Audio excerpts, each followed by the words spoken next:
Hey there, today's video is on a home project. I have a AC unit. It's somewhere 48 years old. It's starting to make noise, doesn't cool as well in the summertime. Heating, it heats, but it takes a long time to heat the house. It's a downdraft with supply ducts that go in the concrete. All the steel piping is rusted. So I've decided it's in a closet next to the kitchen and living room. I can reuse that space better.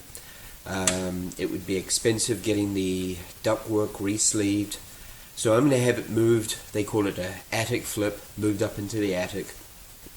I called two companies. I got a couple of companies in the area that people said were good. I wanted to also move the water tank and put it up into the attic too, but make it a tankless water heater. So the first company gave me a quote of $22,000 for a 14 SEER and $28,000 for an 18 SEER. Now I had another company come and they were going to charge me $14,000 for a 14 SEER, but they didn't do the tankless water heaters. So I went with that $14,000 company. They did.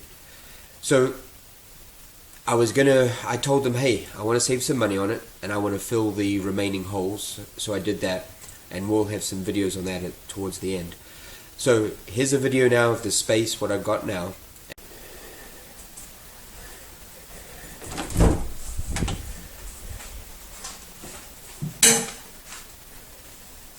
Okay, so we saw the video. So the AC unit, it took them 2 days to install, and I'm really happy with what they did. It works really well, really quiet, top-notch job. And here's a video now of the install up in the attic. So this is the platform that they made. So over here we've got the new furnace, the AC portion, condensate lining drains out, drip pan, backup condensate with a float switch. They ran the gas line and all the pipes. Okay, so we've seen that, and now we've got these holes that I have to fill in. So here are some of the holes.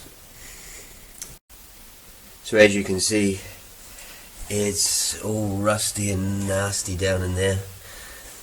So I'm going to fill this up, and it's going to give me all this space.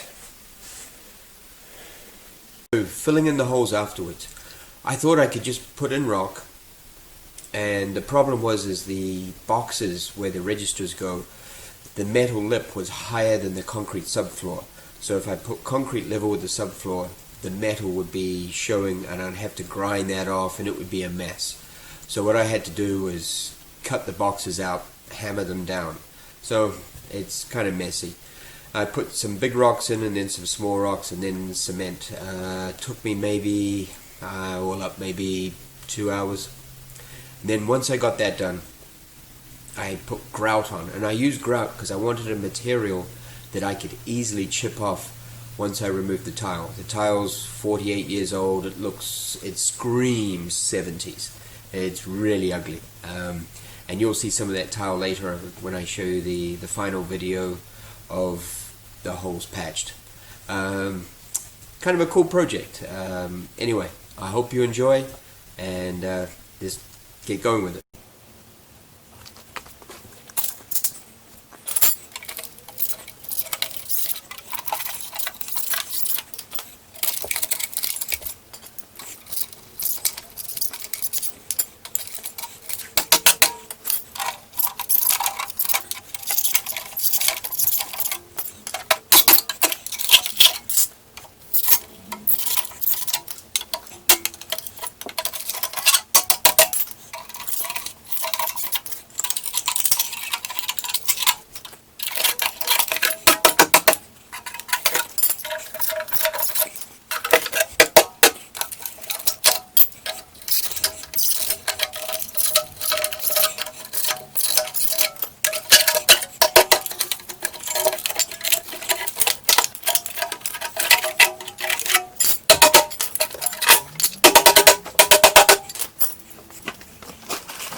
I'm using 60-pound bags. Yeah, the 80-pound are a little bit cheaper, but 80 pounds is heavy to lift. I'm using a plastic tub. I think they're like $12 at Lowe's.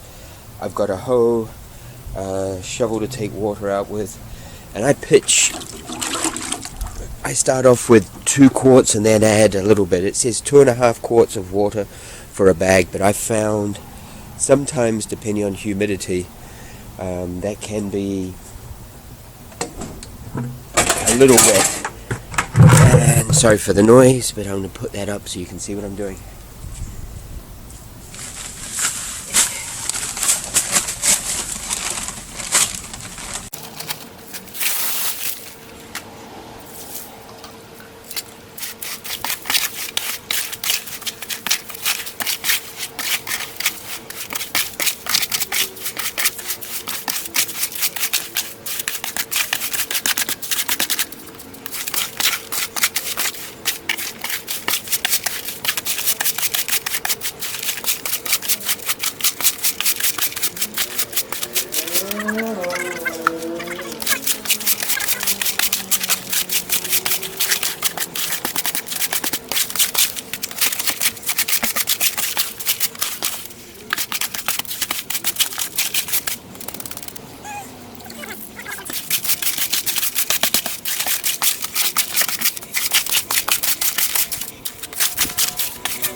Okay, and that's that one. I've got it below the tile, so later on when I replace the floor, I'll just put mortar in there. If I have it too high, then it'll be at a high spot.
Alright then, I hope you enjoyed the video. I'm kind of happy. House is moving along slowly, still so much to do, but with any renovation project, if you rush too fast into it, you lose steam and then you kind of hate the house and you just sit down and don't do anything.